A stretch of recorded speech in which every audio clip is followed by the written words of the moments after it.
His Divine Grace, A.C. Bhaktivedanta Swami, Srila Bhagavatam, Joy. Grantaraj, Srimad Bhagavatam, Jai Gaur Premanandi.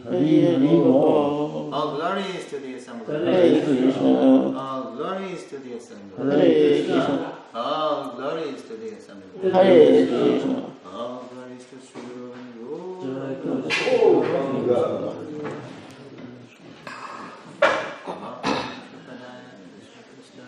Are those lights over there? Srimad. Are those lights too much for you? The lights, they too much in your light? Not if I look down.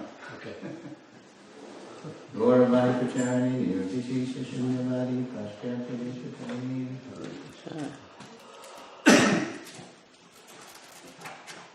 Om Namo Bhagavate Vasudevaya. Om Namo Bhagavate Vasudevaya. Om Namo Bhagavate Vasudevaya. Om Namo Bhagavate Vasudevaya. Om Namo Bhagavate Vasudevaya. Om Namo Bhagavate Vasudevaya. Oh, my Lord, Shri Krishna, son of Vasudeva, all-pervading personality of Godhead, I offer my respectful obeisances unto you. Reading from the Srimad Bhagavatam here. Today it is Thursday, February 7th, 2019, here in New Talavana, Jai. Mississippi, Hancock County. How do you say that? Correct? Yes. Carrier. I always forget. Canto 1, the Creation, Chapter 19, the Appearance of Sukadeva Goswami, text number 3.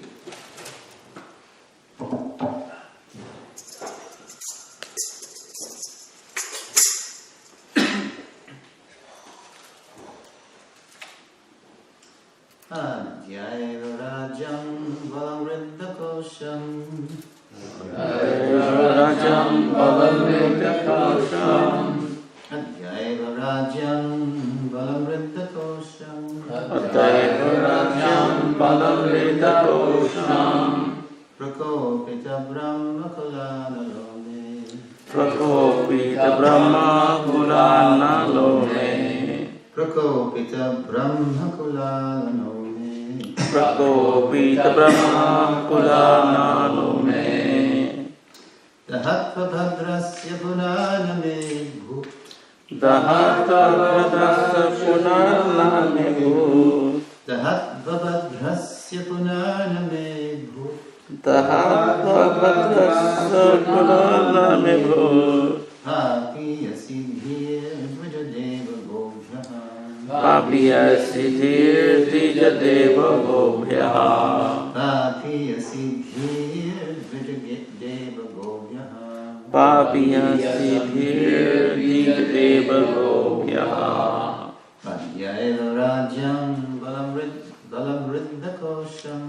Advaivarajan Balamriddhakosham Prakopita Brahma Kulanalome Prakopita Brahma Kulanalome Tahatvabhadrasya Punaname Bhu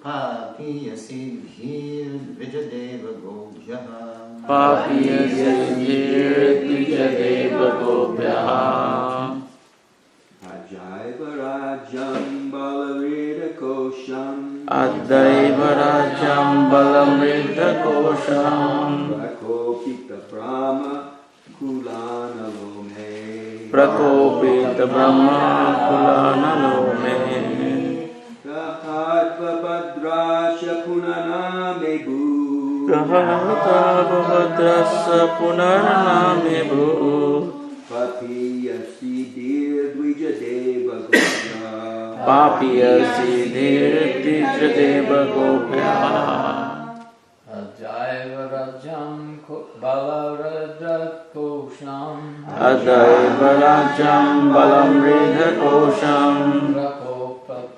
Prakopita Brahma Kulanalome Prakopita Brahma Kulanalome Tahatvabhadrasya Punaname Bhu Jahatavadasya Punaname Bhu Papiya Siddhir Vijadeva Gobhyaha Papiya Siddhir Vijadeva Gobhyaha Advaivarajam Balamriddhakosham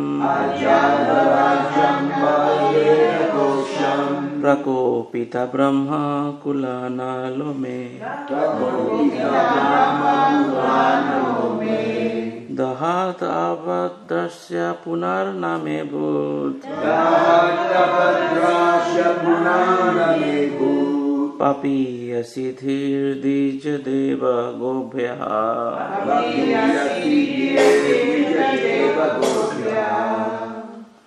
Ajaivarajam Balamriddhakosham Adaivarajam Balamriddhakosham Prakopita Brahma Kulanalome Prakopita Brahma Kulanalome Tahatvabhadrasya Punaname Bhu Dahatavadasya Punaname Bhut Papiya Siddhir Vijadeva Gobhyaha Papiya Siddhir Vijadeva Gobhyaha.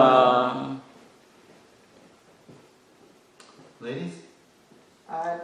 Advaivarajam Balamriddhakosham Advaivarajam Balamriddhakosham Prakopita Brahma Kulanalome Prakopita Brahma Kulanalome Tahatvabhadrasya Punaname Bhu Dahatavadasya Punaname Bhu Papiya Siddhir Vijadeva Gobhyaha Papiya Siddhir Vijadeva Gobhyaha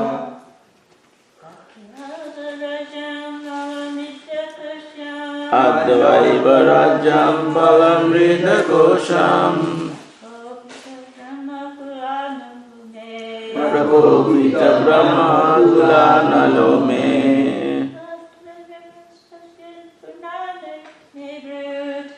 Dahatavadasya Punaname Bhut Papiya Siddhir Vijadeva Gobhyaha Advaivarajam Balamriddhakosham Ajaivarajam Balamriddhakosham Prakopita Brahma Kulanalome Prakopita Brahma Kulanalome Tahatvabhadrasya Punaname Bhu Dahatavadasya Punaname Bhu Papiya Siddhir Vijadeva Gobhyaha Papiya Siddhir Vijadeva Gobhyaha Ajaivarajam Balamriddhakosham Ajaivarajam Balamriddhakosham Prakopita Brahma Kulanalome Prakopita Brahma Kulanalome Dahatva Abhadrasya Punaname Bhu Dahatavadasya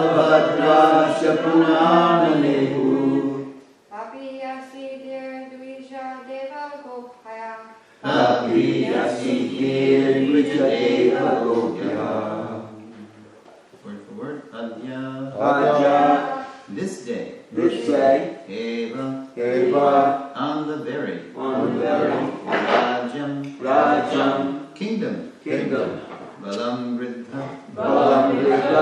Strength and riches. Kosham. Treasury. Prakopita. Ignited by. Brahmakula. By the Brahmana community. Analaha. Fire. Dahatu. Let it burn me. Abhadrasya. Inauspiciousness. Punaha. Again. Not. May. Unto me. Abhut. May occur. Papiyasi. Sinful. Intelligence. Dvija. Brahmanas. Deva. The Supreme Lord. Gobyaha. And the cows. Translation. This is Maharaj Parikshit continuing to lament what he's done. Translation. I am uncivilized and sinful due to my neglect of Brahmanical culture, God consciousness, and cow protection. Therefore, I wish that my kingdom, strength, and riches burn up immediately by the fire of the Brahmana's wrath, so that in the future I may not be guided by such inauspicious attitude. Please repeat. I am uncivilized. And sinful. Due to my neglect of Brahmanical culture. God consciousness and cow protection. Therefore, I wish that my kingdom. Strength and riches. Burn up immediately. By the fire of the Brahmana's wrath. So that in the future, I may not be guided. By such inauspicious attitude.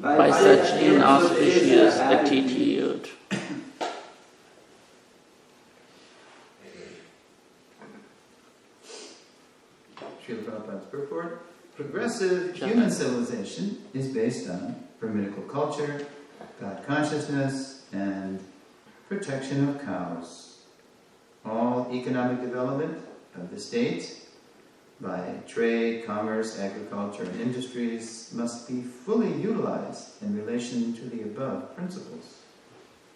Otherwise, also called economic development becomes a source of degradation. Cow protection means feeding the Brahmanical culture, which leads towards God consciousness. And thus perfection of human civilization is achieved. The age of Kali aims at killing the higher principles of life, and although Maharaj Parikshit strongly resisted the domination of the personality of Kali within the world, the influence of the age of Kali came in an opportune moment. And even a strong king like Maharaj Parikshit was induced to disregard the Brahmanical culture due to a slight provocation of hunger and thirst. Maharaj Parikshit lamented the accidental incident, and he desired that all his kingdom, strength, and accumulation of wealth would be burned up for not being engaged in Brahmanical culture, etc. Where wealth and strength are not engaged in the advancement of Brahmanical culture, God consciousness, and cow protection, the state and home are surely doomed by providence. If we want peace and prosperity in the world, we should take lessons from this verse. Every state and every home must endeavor to advance the cause of Brahmanical culture for self-purification, God consciousness for self-realization, and cow protection for getting sufficient milk and the best food to continue a perfect civilization. Srila Prabhupada ki jai.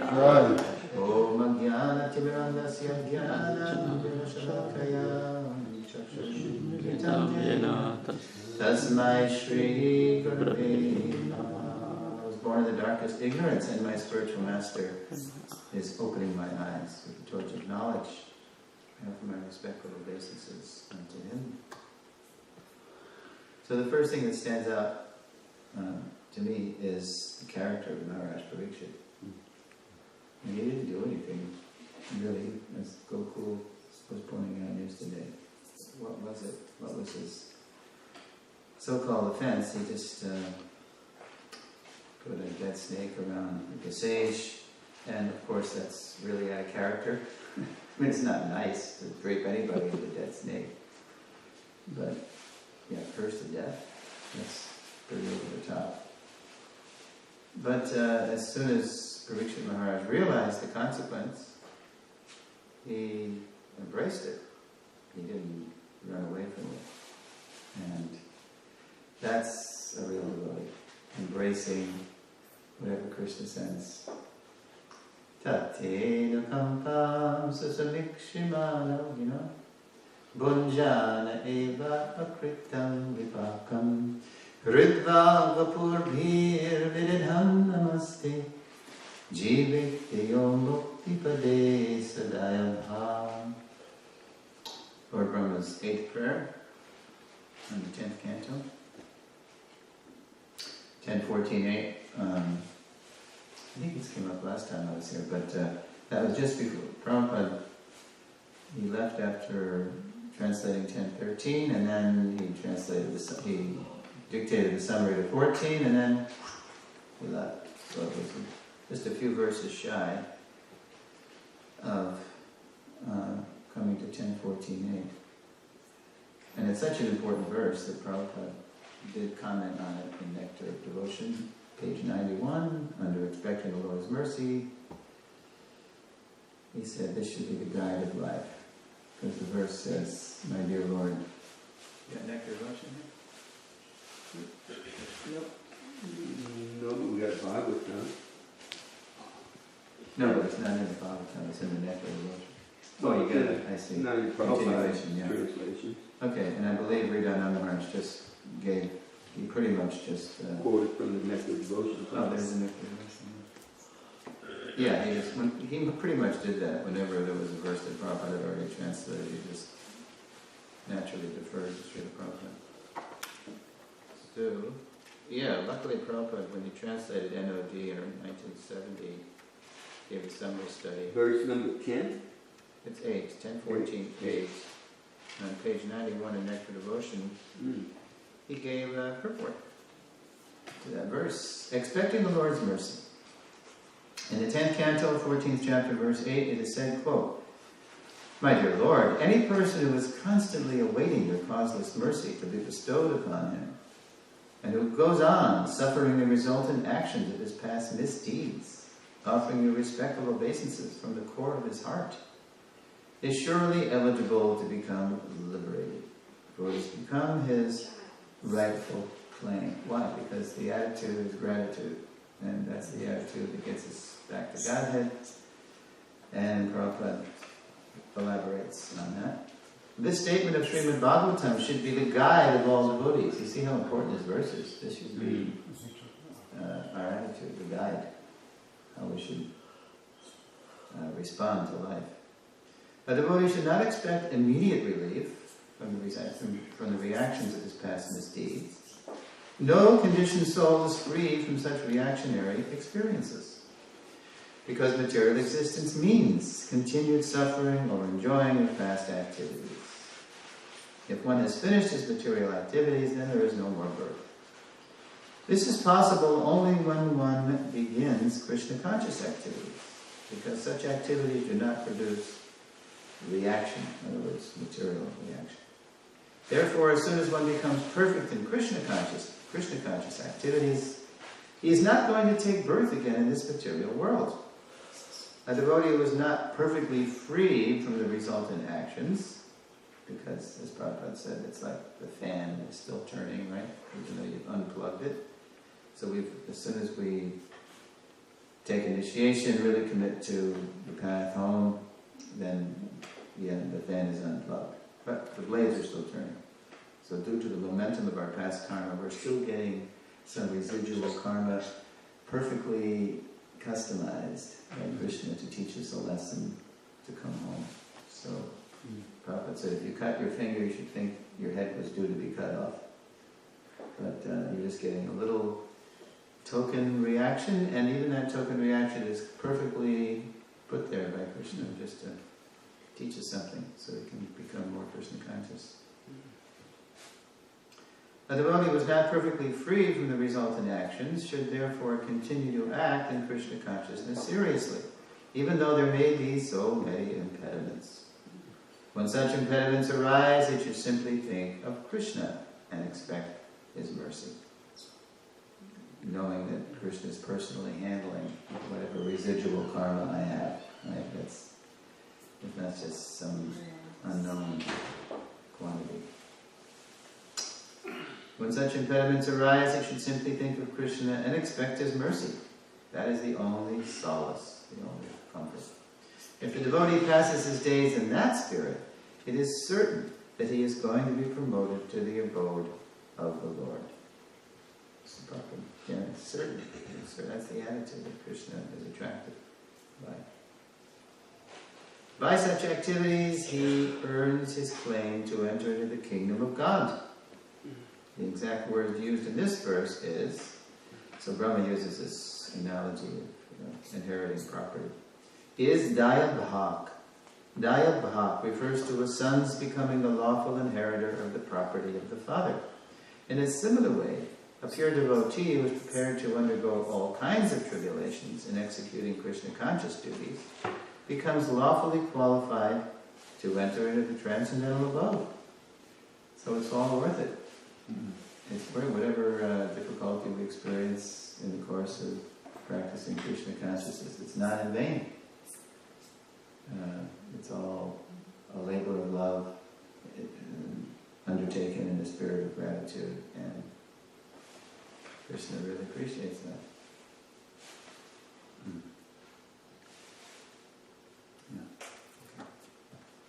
That's the guide of it. We should learn that.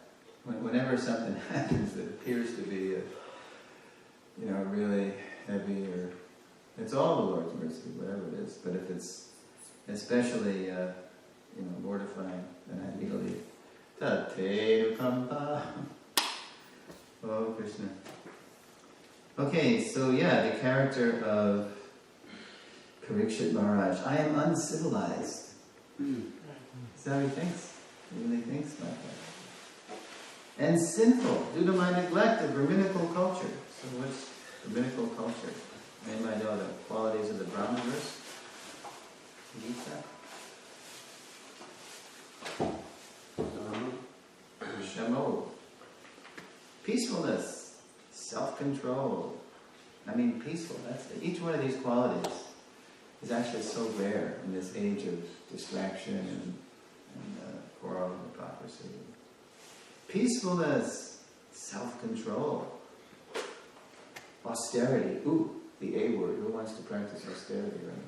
But it's actually peaceful when you control yourself and not simply chase your desires all over the universe. That's hell. Purity. Where's purity? Tolerance. Honesty. Knowledge, wisdom, and religiousness. We just have like shadows, little reflections of these once in a while. Mostly it's not like this. These are the natural qualities by which the Brahmanas work. So Maharaj Parikshit, he's Kshatriya, but he's Raja Rishi. He's not just a big ordinary king. He's a saintly, wise king. So he's exhibiting all these devotional qualities. As Prabhu said yesterday, he saw the Lord in the womb. What a darshan, huh? You get darshan of the Lord in the womb. Who gets that? And he spent his whole life looking for that person who protected him from Astra.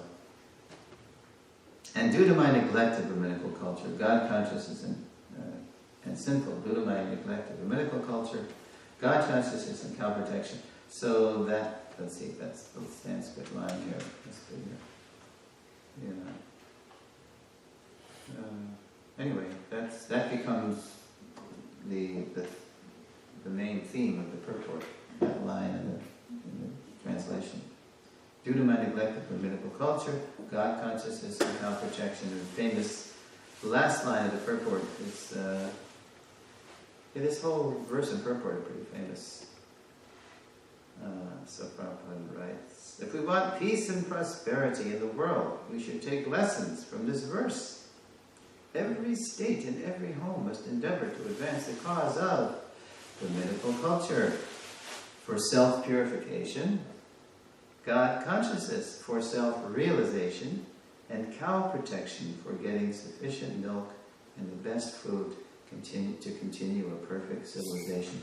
Wouldn't it be nice if the State of the Union address ended like that?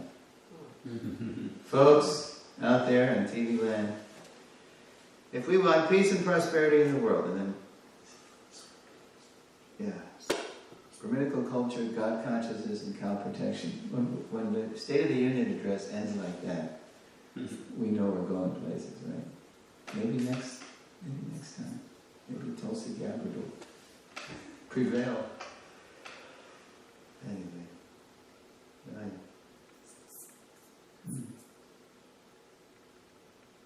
Amazing. Therefore, I wish that my kingdom, strength, and riches burn up immediately. He's not attached at all. He's 27 years old. He's in the full vigor of his life. And he's just leaving it like ashes. He's no more significant than ashes. And the brahmanas were out. This brahmana was a brahmabandhu. He wasn't even a brahmana. So on both sides, he didn't really commit.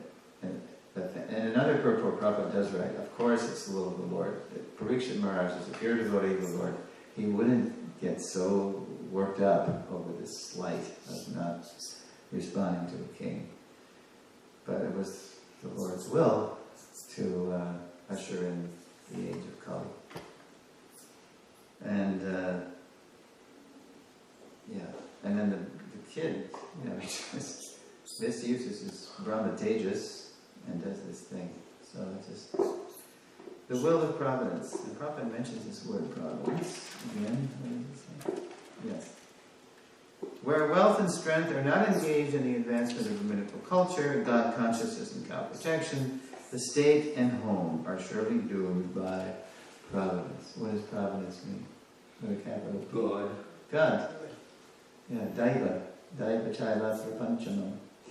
5 factors of action, the place, the performer, the endeavor of the senses, and ultimately, Daiva, the super soul. He's in every atom, he's aloof, or Krishna is aloof. He's all-pervading, but as super soul, he's aloof. As the overseer and permitter, Upadrashta, Vamanta, Cha, Bharta, Bhokta, Maheshwara. So that's what we have going on in America. I was sharing with Gokul, how just in our own lifetimes, growing up in America, it ain't what it used to be. It's going over the hill.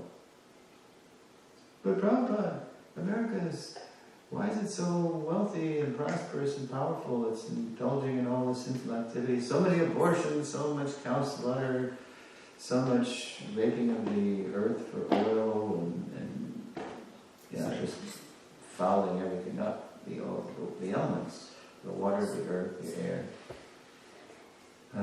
The ether is being rent every day by outrageous lies by the so-called leaders. So what?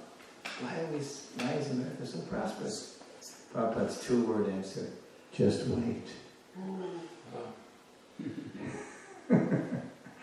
The wheel always turns. It just takes time. That's why it was a famous baseball manager, Leo DeRocher. Nice guys finish last. That was his slogan. Leo the lip.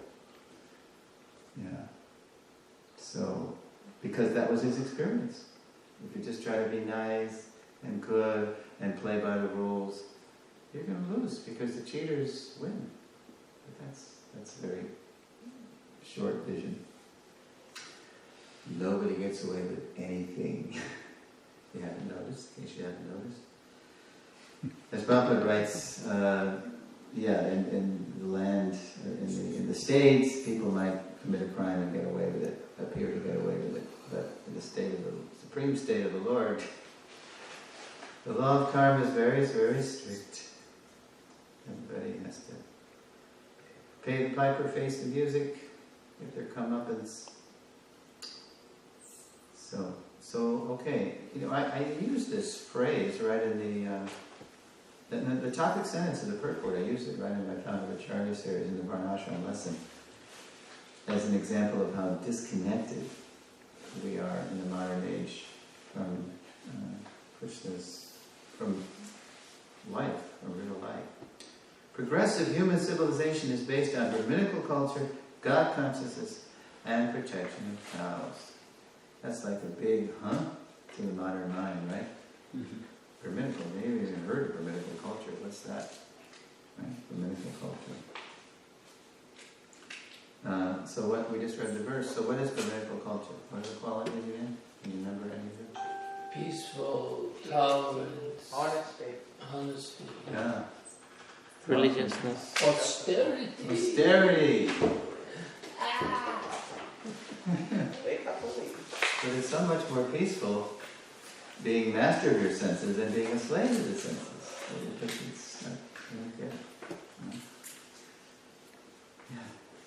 So that's Brahminical culture. But that's the nice guy. And you don't win in the world of unnice guys. So that's kicked out. God consciousness.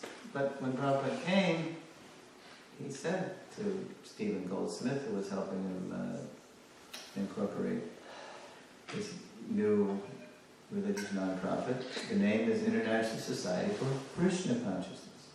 So Mr. Goldsmith said, why do you want to call it that? Say God consciousness. Nobody knows who Krishna is. But that was precisely the point. No one knows who Krishna is. The Supreme Personality of Godhead.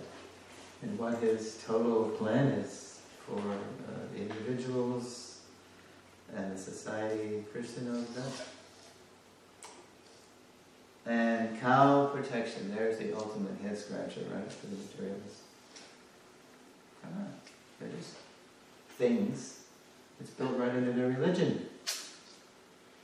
In Genesis. That's how they interpret Genesis. That man has dominion over everything that flieth and creepeth and swimmeth in the sea. Dominion. A king has dominion over his subjects. Does that mean he kills them and eats them? No. He sees that they're employed. They're using their energy in the service of the Lord. So it's built right into the religion.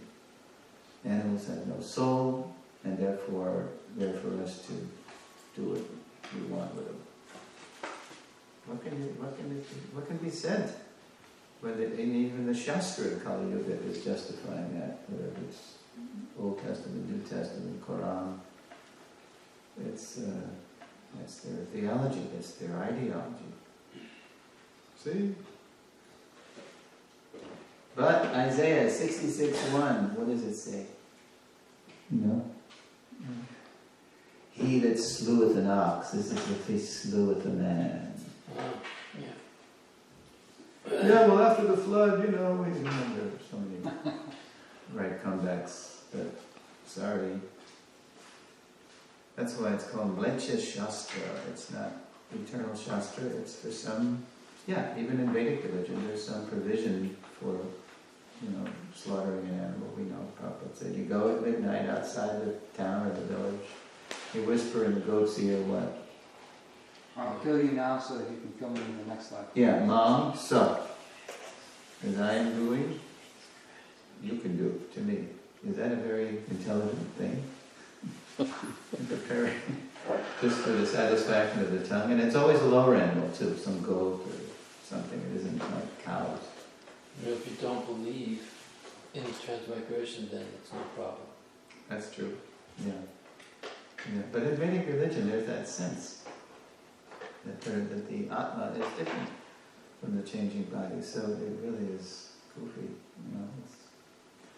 Yeah, as far as the Western, that was when Prabhupada was asked, is it better to be a Christian or a demigod worshipper in Vedic religion?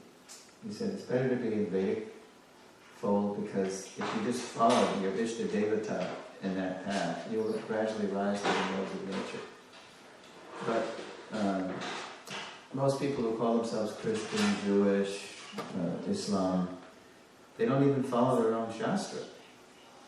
So Prabhupada did make that distinction between so-called Christians and real Christians, and he appreciated it. Like St. Francis. Just see, he's really God conscious. When, I think we mentioned last time, outside Melbourne, when Prabhupada went to this Franciscan seminary, and he gave a nice talk, and I really appreciated the talk, the seminary students. And then they asked him what he thought of St. Francis. So Prabhupada said, so what is his philosophy? He saw brother sun, sister moon, just see.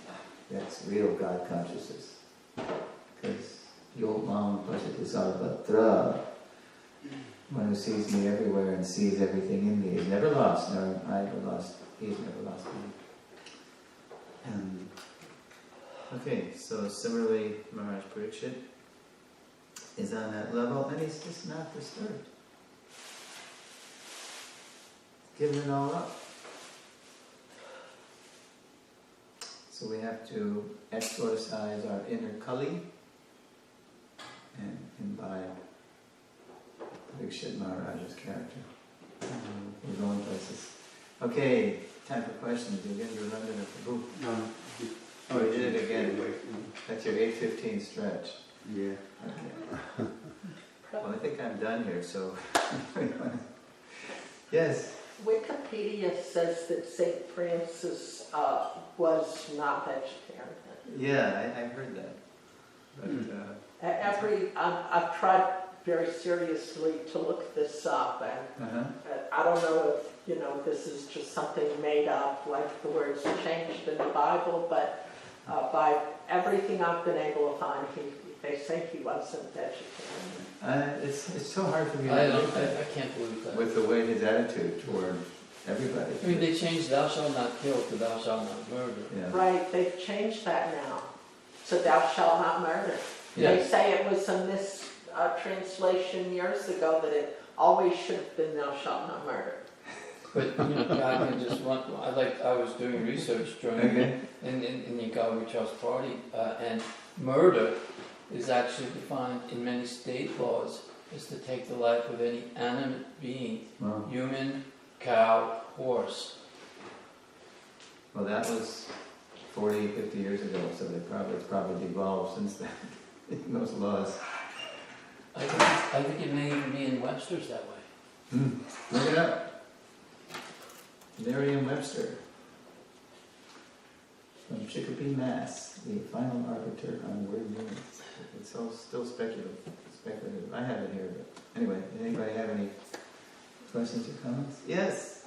If you can verify what I read in the ISKCON, how we're very fortunate that this whole situation is happening by you're saying by the Lord's will. The Srimad Bhagavatam is being able to be narrated, and then we have Srila Prabhupada who has kindly come to give it to us. Now I read in that Vyasa book how, I think it was Maliki, and how she was saying how Krishna was on Prabhupada's shoulder dictating, what was needed to write, the different things in his divine purport.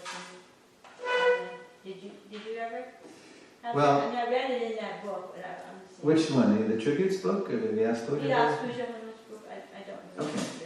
Okay. Yeah, there's a lot of evidence, both directly from Prabhupada's Lotus Mala and this isn't rigorously corroborated, but in Mulapakriti, my god sister, before she passed away, she wrote that nice book, Srila Prabhupada, Our Friend to All. Anybody read that? Yes. Yeah, she interviewed all these sadhus who knew Prabhupada before he went to the West in Vrindavan. So there was this one Gopal Ghosh. And he was a young man. He was a young brahmachari actually. He was practicing in Braj. And he used to visit Swami Bhaktivedanta regularly in Radha rooms. So one day he came and he noticed that Swami Maharaj was indisposed. He was like, he had a shudder over his head, and he was really, not a lot of energy was available to him that morning. He was just kind of tolerating whatever he had and chanting, and he wasn't ready to receive the young brahmachari for some Krishna Katha. So he just took his leave, brahmachari, and then he came back the next day to check on Swami Bhaktivedanta, and all of a sudden Swami Bhaktivedanta was like bright and full of energy, and it was just really quick. So the brahmachari said, "Oh, Swamiji, you look so effulgent today and full of energy. I'm glad that whatever was harassing you was gone." And so the memoir that this Gopal Ghosh later on, older, gave to Mula Prakriti was, "Yes, I have received," Prabhupada said, "I have received mercy of my Guru Maharaj. He has come to me," like a visitation, right? "He has come to me, and he's assured me," because Prabhupada said, "I was in so much anxiety. How am I going to write this, for the Westerners? How am I going to make? And only can speak, the King's English, and so I'm such anxiety how to do this, how to transmit it as it is, this pure Krishna consciousness." So Prabhupada said, "Guru Maharaj has come to me and assured me, yes, don't worry, we will help you." And by we, he meant the Goswamis, him and the Goswamis. "Now you can write purports just like Rupa and Jiva and Vishwanath and Baladev. Don't worry, just you make the endeavor and we'll help you." And that's why later on, people like Sri Kirti would say, "Yeah, Prabhupada loved to hear me read his books to him because he made it plain that I didn't write these books. I love to hear what Krishna has written through me."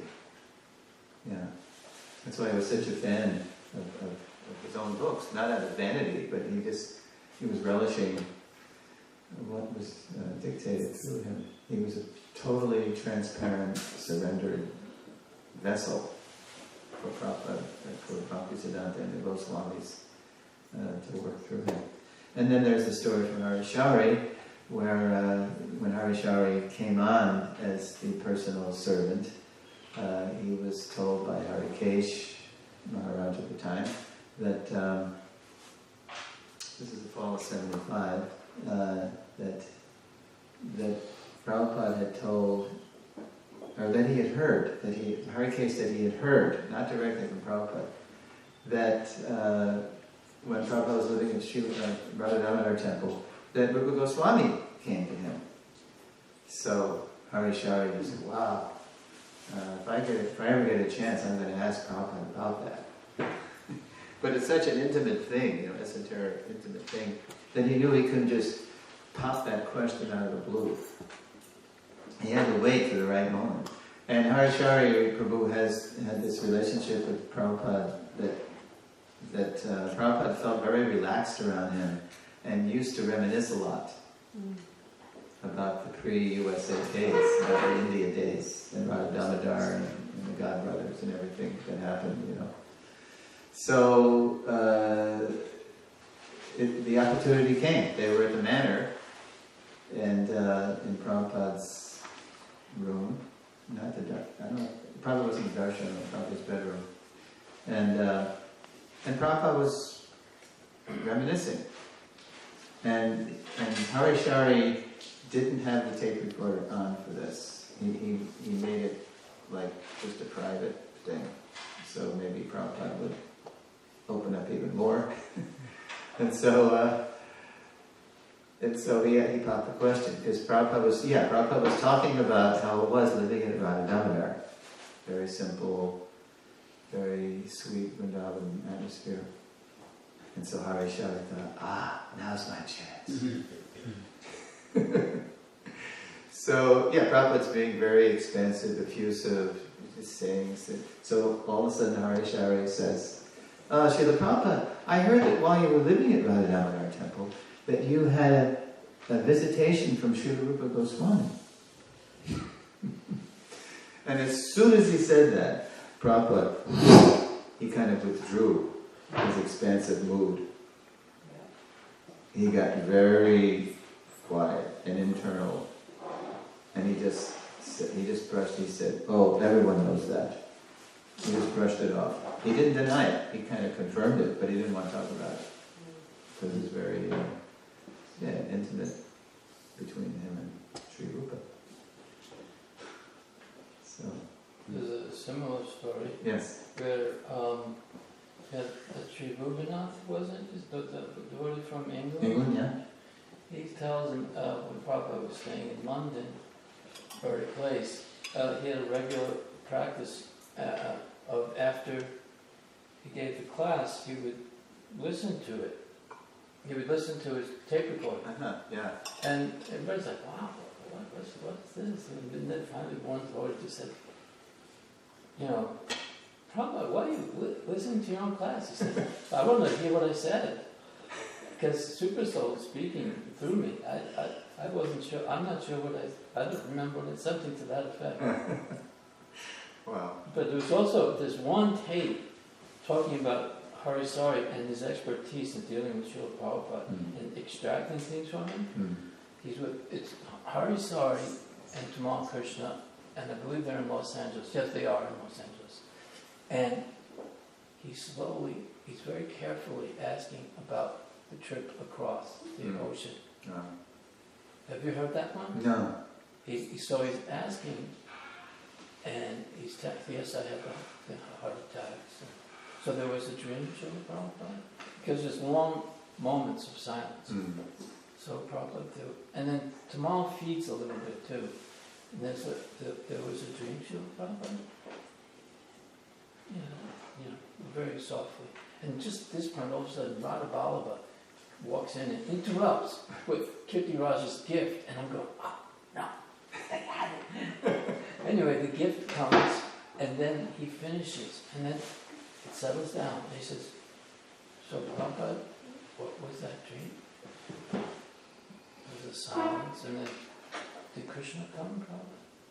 So he starts to chuckle, and like an innocent, shy, like, I did something wrong, yes, Krishna was there.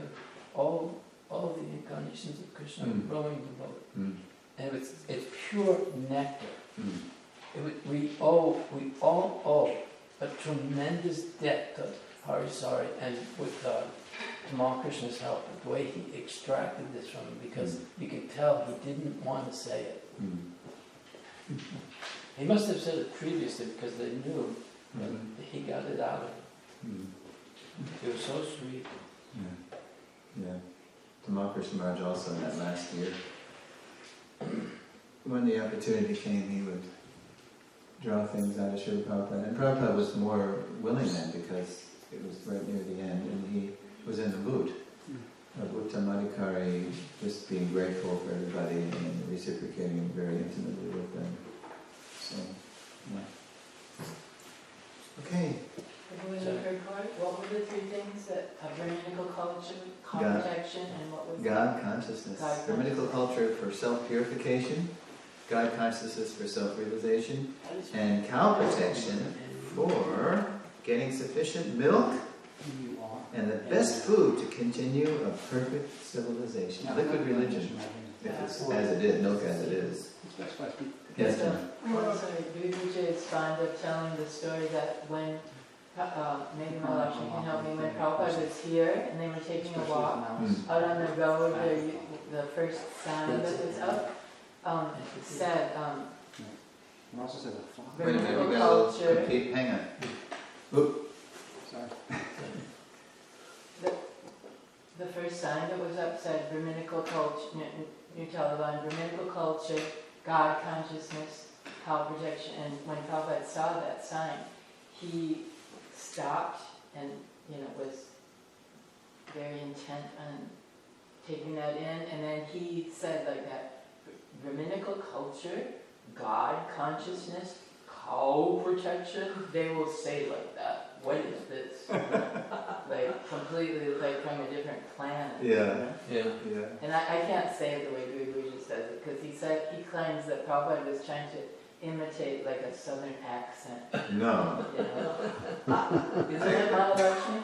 That's what he claims. Wow. Country. I mean, most of the people live in it. Well, Vibhuja, where's Vibhuja from? He sounds He's from Mississippi. Yeah, he sounds like a local guy. So Nityananda, he's from upstate, right? He's from Canada. Vibhuja is the only one from Mississippi, except for the devotees that are in, are you from Mississippi? Yes. Oh, I didn't know that. What is that little town? What's that town? Macomb. Osaka. Oh yeah, but that's what Macomb. The rest of them are Louisiana boys. Well, maybe Prabhupada heard, Prabhupada had such keen hearing, maybe he picked up some draws. He was probably imitating Dewey Booch. Was Vibhuja talking to Prabhupada during the walk? I don't think so. No. But Jaggi Jivan says that when he was in Venezuela, somebody walked by and said, "Buenos dias." And Prabhupada said, "What does that mean?" He says, "Good morning," or "Good day." So Prabhupada then he said, "Buenos dias." And he said it so perfectly. He said, Prabhupada was such a perfect linguist. He nailed it first time. Such a sharp ear. Buenos dias. Yeah, the stories about hearing little things that no one could hear that was disturbing his translation. Yeah, little sound. Little sounds, fan sound, or, right. or somebody murmuring japa. That's was it? Upendra tells that story.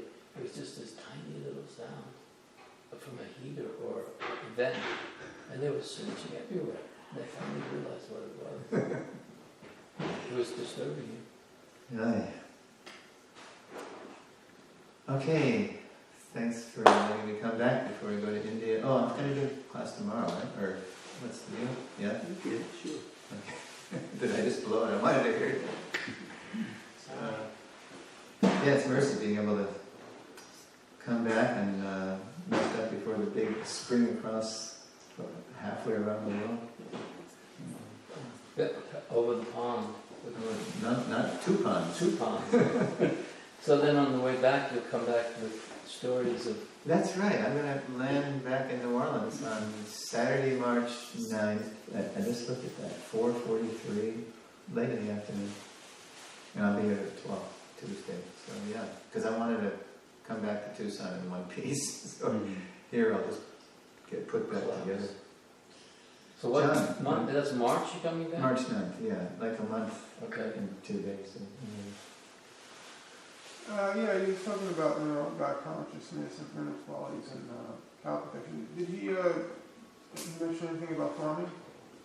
Well, that's all part of the verse. I mean, it's Krishi. The first word of the verse is Krishi, which means to cut the earth, which means the male cow, the bull. Krishi, and then Go Raksha. Krishi Go Raksha. Farming, cow protection. So it's all of a piece. You can't really separate it. Yeah. But he did say things like that. Varsana Swami says, I think in Vrindavan, he said, "Why is this field fallow?" And in other words, he when he saw land that wasn't being used, right. he spoke on that. Yeah. So how do you work the field? You plow it up with a bull. He said that in Talavana. He did? Yeah, he pointed to a field and said, "Why is there nothing growing?" And the cow and the bull, they fertilize the land. They're like symbiotic. You can't separate them. So you say Krishi means to cut. Krishi means to cut. Cut the earth, really. Cut the earth, yeah. Really? You might have wondered what Krishi meant. So Krishi is referring to bull. plowing. Yeah, it says that's how he gives us something, the word for word, plowing. Wow. But literally, if you go etymologically, it's to cut. And it's so much more peaceful than the tractor. This is what Krishna does. Yeah. You just have to get somebody that's going to be willing to make that kind of commitment. Because my Yeah. son, when he was a young teenager, he tried, and it's like every day. And Jayanti actually did have a trained ox, but he died several years ago. That's what it requires. That's Yeah. what it's like. Even I don't know, like ultimately, what is the analysis of how successful Bhalabhadra Prabhu was with it? I mean, now he's older, Right. and so it's He different. teaches. Yeah. But is he? He's in Alachua. Yeah, he's got his, But are they working the ox there? Do you know? Yeah, a little bit. Yeah, whenever young people are there who are capable, because he's under strict orders not to do that anymore. So, but he has a clinic, an ox training clinic where he teaches people who want to get into sustainable Vedic farming to do that. He's like a mini. What's the name of that place? Tillers. He's a little Tillers International, where they teach you how to work draft animals. Yeah, they have videos. If you go on, sometimes you see him on Dandavats. You see a little podcast. It's really enlivening. He's not with the Alachua project as a separate place. Yeah, he's got his own land. Right. Yeah, I think it's in Gainesville. Yeah, it's on the side. Yeah. Right. But he's not stopping. He and Chaya are just do or die, ox power, cow protection. Bulls are the basis, that's his famous. So he was here not this last cow festival, but the fall before that he was here. Was he teaching or? He gave a couple of classes here in the temple room, and then he had a booth at the festival, and so he was, getting out the word. Yeah, so now he can't travel like he used to. He got that, I forget the name of the disease, in Ukraine or something? Minsk. Yeah, Belarus. Yeah, he almost passed away. They really helped him a lot. Okay. Thank you very much. All right, thank you.